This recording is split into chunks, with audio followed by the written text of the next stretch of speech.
một thử thách nhớ đời.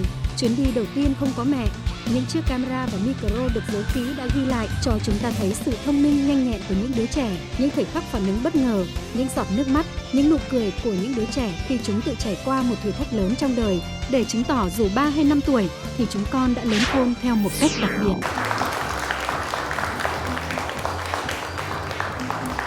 Xin kính chào quý vị khán giả đang đến với chương trình Con đã lớn khôn. Chương trình nhận được sự tài trợ bởi nhãn hàng sữa tươi sạch TH2 Milk. Thưa quý vị, qua những cuộc hành trình rất thú vị mà chúng tôi đã gửi đến quý vị trong mỗi tập phim của mỗi tuần, thì chúng tôi đã nhận được những phản hồi rất tích cực của quý vị phụ huynh. Và như thường lệ thì xin được giới thiệu với quý vị khán giả những vị khách mời đặc biệt. Đó chính là Thạc sĩ Võ Thị Hồng Trước, giảng viên của khoa giáo dục tâm lý Trường Đại học Sư phạm Thành phố Hồ Chí Minh. Và một người nữa đó chính là Thạc sĩ Vũ Minh Huyền, hiện đang là hiệu trưởng của trường mầm non tư thục Bé Thiên Thần. Bên cạnh đó thì tại trường quay của chúng ta đang có những khán giả là những sinh viên của khoa giáo dục Trường Đại học Sư phạm Thành phố Hồ Chí Minh. Trong chương trình ngày hôm nay thì Thanh Thảo sẽ mời quý vị cùng gặp gỡ với hai nhân vật chính có độ tuổi được xem là những thí sinh nhỏ tuổi nhất cho đến bây giờ, đó chính là 2 tuổi 6 tháng và một bé là 2 tuổi 10 tháng. Xin mời quý vị hãy bắt đầu theo dõi cuộc hành trình hôm nay. Hoàng Quốc Việt là một trong những tuyến đường mới đẹp nhất và cũng là một trong những tuyến đường trọng điểm của thủ đô Hà Nội, nối thông từ đường Bưởi tới đường Phạm Văn Đồng. Hôm nay, chúng ta sẽ cùng tới nhà N6 của khu tập thể nằm sâu trong ngõ 120 Hoàng Quốc Việt và cùng làm quen với cậu bé có cái tên rất đặc biệt, Bùi Dương Kiếm Hùng. Tên thường gọi ở nhà là Bốp, nhân vật nhí của ngày hôm nay. Bốp luôn gây ấn tượng với mọi người bởi thân hình tròn trịa, nụ cười lém lỉnh dễ thương. Hôm nay, cả nhà Bốp đều đi vắng. Bà hiện đang đi công tác tại thành phố Hồ Chí Minh, mẹ đi làm, chỉ còn Bốp ở nhà với bà ngoại. Nhưng hôm nay, bệnh đau chân của bà tái phát nên Bốp, người đàn ông duy nhất trong nhà, nhận nhiệm vụ chăm sóc bà. Thế hôm nay bà dặn con nhé. Bây giờ là con đi cùng với bạn nào nhỉ? Bạn Kim. Đi siêu thị gì con? PVmart. Đúng rồi, thế con đi cùng bà đang phải chờ bác sĩ tới khám, không thể đi ra ngoài được. Nên hôm nay, Bốp đã xung phong lĩnh vai trò đi siêu thị mua thức ăn. Con mua nải chuối. Nè chuối, bà khỏi chân chưa? Chưa, con phải mua về bà uống thì mới khỏi chứ, đúng không? Đây nhá, bà là con trai, lần đầu tiên đi siêu thị một mình nên anh chàng được bà dặn rõ rất kỹ. Con đeo cái này của con vào nhá. Nhưng cứ mất tập trung thế này thì không hiểu anh chàng có nhớ nổi tất cả những điều bà dặn không đây. Con nhớ chưa đã? Nhớ bà. Con đi. Đi một mình không có bà thế này thật ngại, Bốp chẳng muốn tí nào. Nhưng khi sẽ còn đi với bạn Kim thì mọi chuyện lại khác. Kim nhìn thấy bố tao alo không Kim? Kim nhìn thấy bố tao alo không? Kim nhìn thấy bố tao alo. Từ đằng xa, cô bạn thân cũng chào đón Bốp bằng một cách rất đặc biệt. Alo. Đây là cô bạn thân Vũ Hoàng Bảo Kim của Bốp, 2 tuổi 10 tháng. Đây là một cô bé rất cá tính, thông minh, lém lỉnh, hay nói và rất hay thích lý luận kiểu bà cụ non. Hai nhà gần nhau nên Bốp và Kim quen và thân với nhau từ lúc còn nhỏ xíu. Cả nhà Kim hôm nay cũng đi vắng hết, chỉ còn Kim ở nhà với dì thôi. Bốp đi đâu hả con? Con đi đâu đấy? Bố mua đồ à? Bố mua đồ gì đấy? Rau. Con mua cho ai? À, cho bà. Thế bố Kim có đi không con? Dì của Kim lại đang bận phải trong cửa hàng của gia đình nên đã đồng ý để bạn Kim đi cùng Bốp tới siêu thị. Quãng đường từ nhà tới siêu thị PVmart chỉ tầm hơn 800 mét. Hai bé sẽ phải mua rau muống, sữa và một nải chuối nhỏ. Đối với hai người bạn nhỏ tuổi như Bốp và Kim thì hẳn đây cũng sẽ là một hành trình dài. Không biết rằng đôi bạn thân hạt mít này có thể hoàn thành thử thách hay không đây?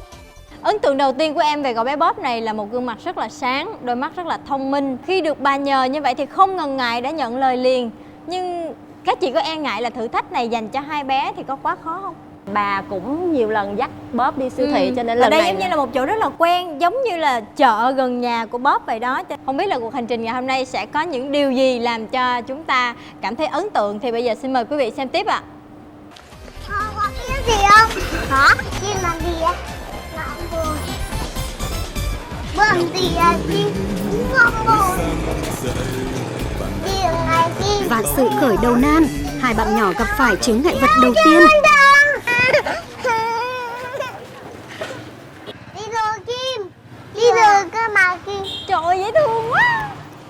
cố đầu tiên đã khiến bé Kim có sự thay đổi quyết định.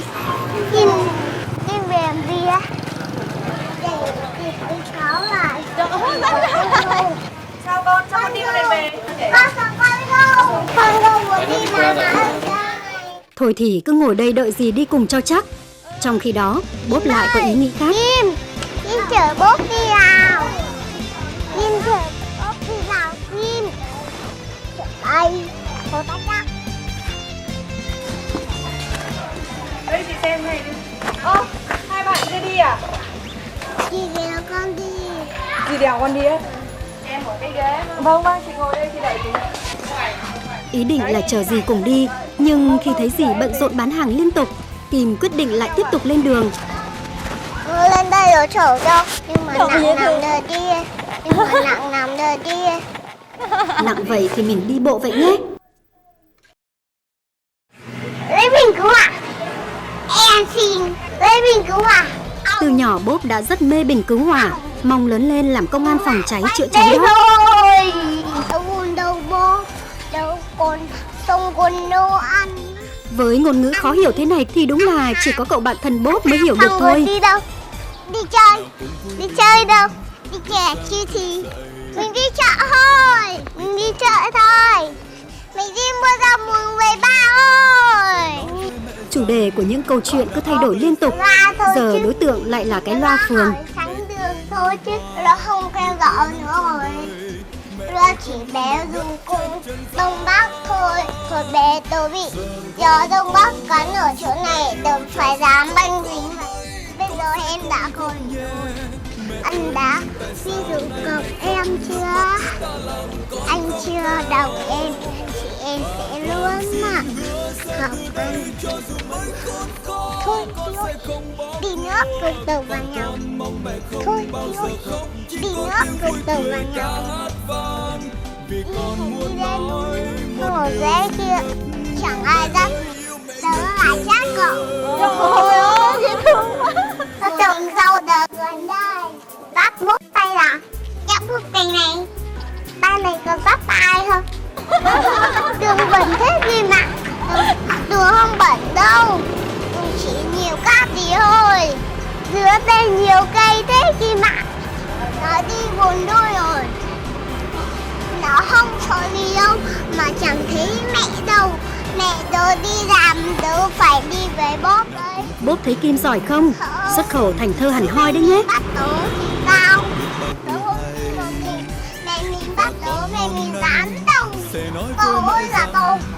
Mẹ mình về đâu bị ở khóc. Nước mắt chảy ra thế là mẹ mình hỏi con đừng khóc nữa. Đó thế thôi. Con đừng về. Giúp con và đi trời ơi. Sao câu chuyện này cứ quen quen ấy nhỉ? Bắt cóc ấy. Chắc ở nhà Kim thường được mẹ đọc truyện cổ tích Tấm Cám nên đã sáng tạo thành câu chuyện cho mình một cách rất riêng thế này đây. Mẹ đóng cửa ở đấy. Ai bắt Kim tay này? Ai bắt tay Kim này? Kim nữa. Tranh thủ chưa đến siêu thị thì mình cùng ôn lại bài học tiếng Anh mẹ mới dạy đã. Là number 3. Đó là number 2. Kim là number 2. Kim là number 1 chứ. Chắc là tất cả quý vị khán giả thì cũng không khỏi ngạc nhiên và bất ngờ với những câu chuyện mà Bốp và Kim kể với nhau trong suốt đoạn đường đi, đúng không ạ? Huyền rất ấn tượng về khả năng ngôn ngữ của hai bé. Ở cái độ tuổi mới 2 tuổi rưỡi thôi mà hai bé đã nói được rất là nhiều từ, ngôn ngữ rất phong phú. Thế còn chị Trước cảm thấy như thế nào? Mình ngạc nhiên từ cái ngôn ngữ như chị Huyền nói đến cái phong cách của hai em bé này. Tức là một cái tình bạn cỡ như vậy mình nghĩ là phải 5 tuổi trở lên á. Huyền rất là để ý đấy là khi mà lúc mà Kim nói là Kim không đi đâu á thì Bốp làm một cái việc đó là Bốp ngồi đằng sau cái xe đạp nói Kim tới đây chở Bốp đi. Tức là rất biết cách gợi ý, rất biết cách làm động Hai anh viên chị bạn. này là người tung người hứng. Nhưng mà cũng không ngờ là sự tung hứng rất là nhịp nhàng đó. Tay kia có dắt ai không? Bên này không. Bây giờ thì chúng ta xem là vào siêu thị sẽ có điều gì hay đây ạ. Xin mời quý vị xem tiếp ạ. Những câu chuyện thú vị và hài hước của hai bạn đã giúp cho quãng đường đi dường như ngắn lại. Siêu thị Fivimart đây rồi, giờ chỉ còn việc mua sắm thôi. Bữa tối này trông chờ cả vào hai bạn đấy. Kim ơi. Cháu đây gì nữa? Đến đây còn gì nữa? Lạnh không? Kim lạnh không? Chị không lạnh đâu. Mặc áo ấm thì không lạnh đâu. Hai bạn đi vào đâu đấy? Đi siêu Siêu thị gì? Siêu thị mì đi ba. Mua bánh mì thơm không bố? Không. Đúng rồi, vì món này đâu có trong danh sách bà dặn đâu chứ. Bố đi mua rau muống cho bà bố thôi. Mùa này lạnh lắm. Mùa này lạnh lắm Kim ạ. Rau này đâu? Không. Đã tới khu quầy rau rồi, nhưng có một sự cố bất ngờ xảy ra. Bố vừa tè Kim ạ. Kim dắt bố đi tè. Ôi, sao lại rủ cả bạn gái dắt mình đi tè thế này? Mà lần sau bố phải nhớ đi vào nhà vệ sinh trong siêu thị nhé. Đi ngoài đường thế này không lịch sự chút nào. Dắt tay nữa.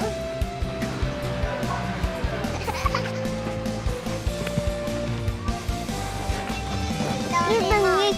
Có mưa đâu à Kim nghịch. Chú Vy là Kim. Lấy một loại vỉ thôi. Lấy một loại vỉ thôi. Ôm vào xong rồi để lại. Xong rồi để lại. Rõ ràng là bà có dặn mua sữa mà, sao lại bỏ lại thế? À, vì đôi bạn đã phát hiện ra một thứ rất hấp dẫn. Sao nhanh? Nhanh. Đó đi. Kim để cho bố đi nào. Kim ơi. Kim ơi. Phen này phải chuộc lỗi với cô bạn thân thôi. Ô cô kìa Kim. Chết rồi. Coi như là chắc tới tối mới về tới nhà quá. Ồ. Thế thì ai đẩy ai đây? Đẩy đi. Đấy.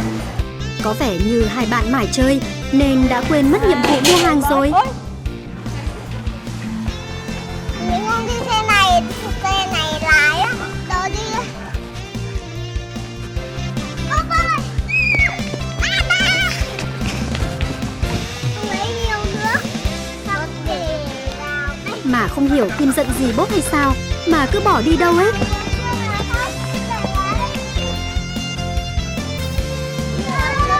Không, lý do là đây. ôi, Kim hay quá. Thế mà làm bốp lo lắng đi tìm đến mức không hề biết Kim ngay bên cạnh mình. Bố ơi, con. Đây. Mang để cho bà. Kim hình như ý thức được việc mình lớn hơn bốp vài tháng nên luôn tỏ ra chu đáo với cậu bạn nhỏ của mình. Ra thằng bạn đó. Trời, đi ra thanh toán. Ôi, con, tại số học, đây học cho mình ạ. Cô bảo những này cho con đi ạ. Cô bán cái này cho con đi ạ. Cái rau muống ở đây mà bố. Việc này khó, Kim không làm được à. Cứ để đấy, bốp sẽ ra tay.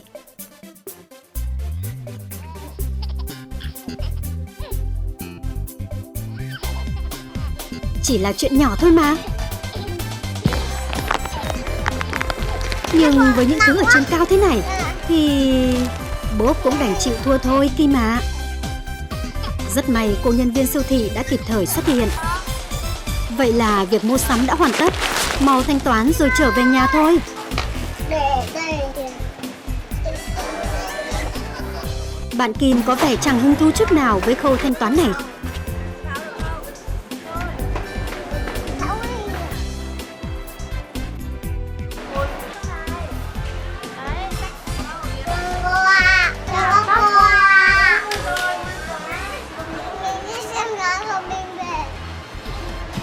Vậy là nhiệm vụ tại đây đã được hoàn thành. Trở về nhà nào. Nhưng không hiểu Kim còn lưu luyến gì thế này nữa nhỉ? Cô đâu chú rể nhiều bóng xưa. Không lấy nhá. Mình cho cô. Các cô chú rể tháng rồi ấy.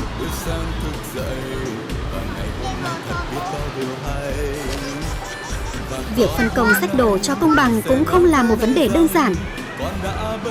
Hay quá, nặng quá, cậu giúp té đi. Có cầm này. Ở tay á.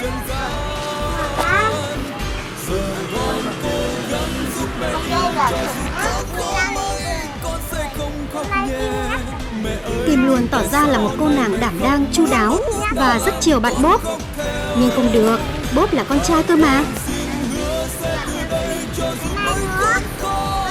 Nó cho tôi.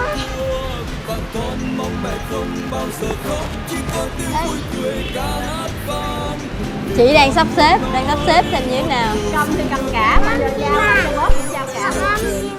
Nặng lắm Kim à. thì phần nặng Kim sách, nhưng Bốp cũng phải giúp chứ, vậy mới là ga lăng.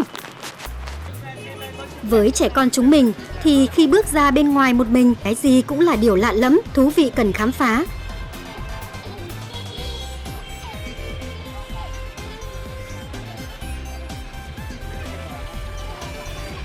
Kim gọi con chim đi. Kim gọi con chim đi.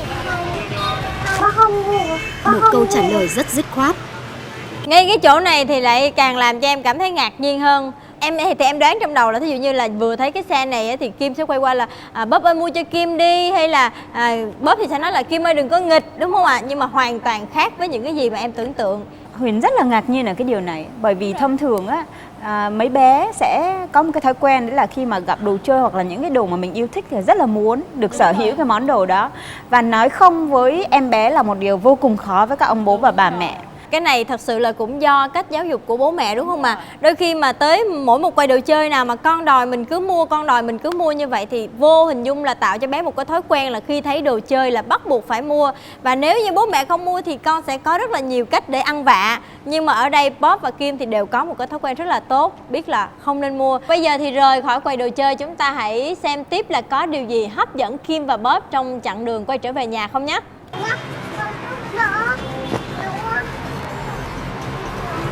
Càng ngày, những bịch đồ càng trở nên rắc rối, nhất là khi người ta mới chỉ có 2 tuổi rưỡi, thì bàn tay nhỏ xíu, sao có thể xách hết đống đồ này đây?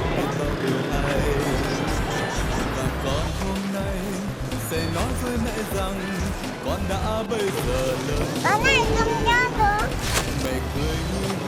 Chị Kim này có vẻ nũng nịu với Bốp nha. Tôi nghĩ là Bốp rất là đàn ông. Bây giờ là chị đã tung tăng.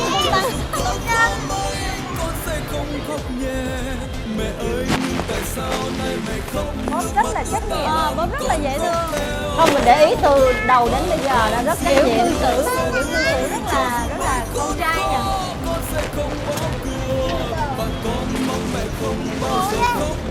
Cố lên, động viên nhau như thế. Đương nhiên, Kim sẽ không lĩnh phần nhiều rồi. Vì Kim là con gái mà, Bốp phải cố lên thôi.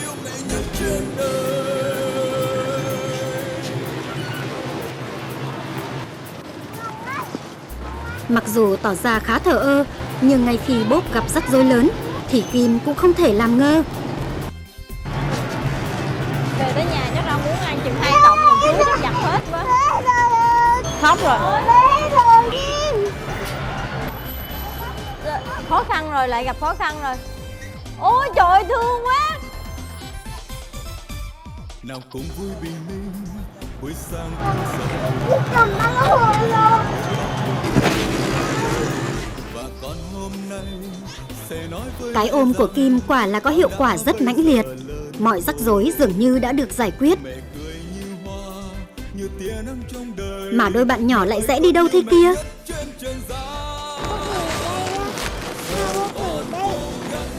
Chưa thấy ai lại đem đồ vào ngồi nghỉ và bày ra ở cửa viện bảo tàng thế này cả.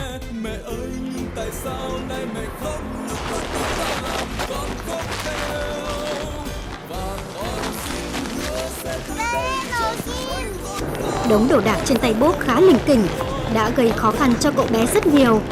Ấy vậy mà, hình như bạn Kim còn chẳng buồn để ý. Kim, mua đồ cho bà cơ mà. Mua đồ cho bà cơ mà. Và làm cách nào để có thể khuân hết tất cả đống đồ lỉnh kỉnh này về nhà bây giờ đây? Kim ơi năng. Đây nữa Kim ạ.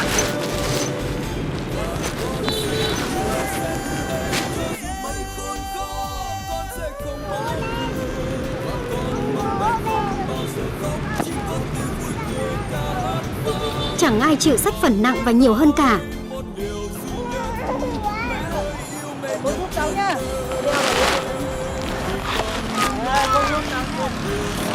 May quá, đã có viện binh xuất hiện rồi.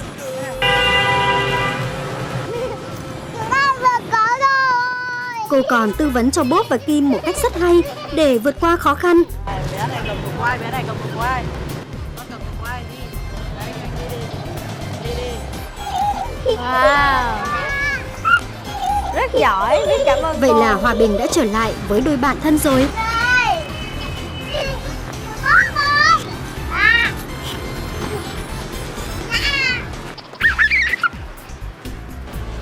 Nhưng tình hình hòa bình này cũng không kéo dài được lâu. Sau một cuộc hành trình dài, bé Kim lúc này cũng đã bắt đầu cảm thấy chút mệt mỏi, chán nản, quyết định phó mặc toàn bộ số đồ cho cậu bạn Bob. Trời ơi, Bob con khóc vì ai đấy? Giờ con cố gắng giúp mẹ yêu cho dù có khó mấy, con sẽ không khóc nhẹ.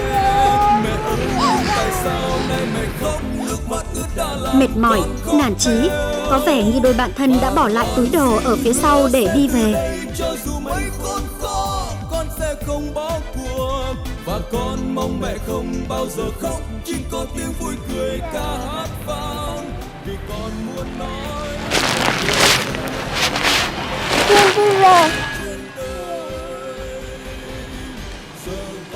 Cố lên, cố lên, cố lên, cố lên. Vậy là đã hơn 1 tiếng đồng hồ mà Kim và Bob vẫn chưa về tới nhà, khiến dì của Kim thực sự lo lắng. Trong lúc đó, chỉ cách nhà khoảng 100 mét nữa thôi mà đôi bạn nhỏ của chúng ta vẫn đang loay hoay cùng túi đồ rắc rối. Nghe tiếng khóc từ xa, dì của Kim và bà ngoại Bob đã chạy tới đón đôi bạn nhỏ. Hôm nay ai là số 1 number 1, Kim hay Bob? À, Bob là số 1, Kim là số 1 đúng không? Mẹ ơi yêu mẹ nhất trên đời.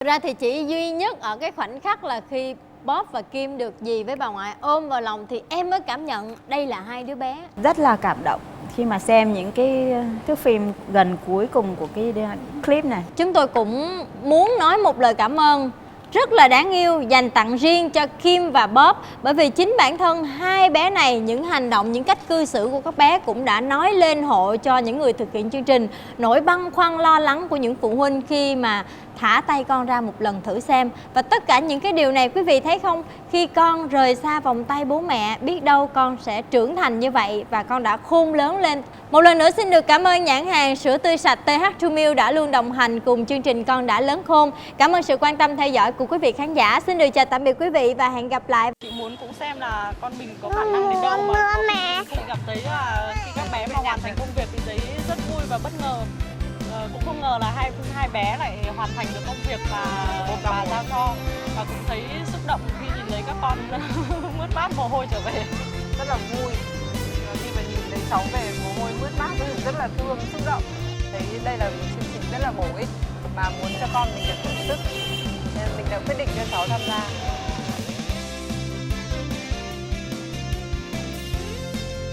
Bà nói bị mệt sao bà? Bà bị đau chân chú ạ. À, đây à?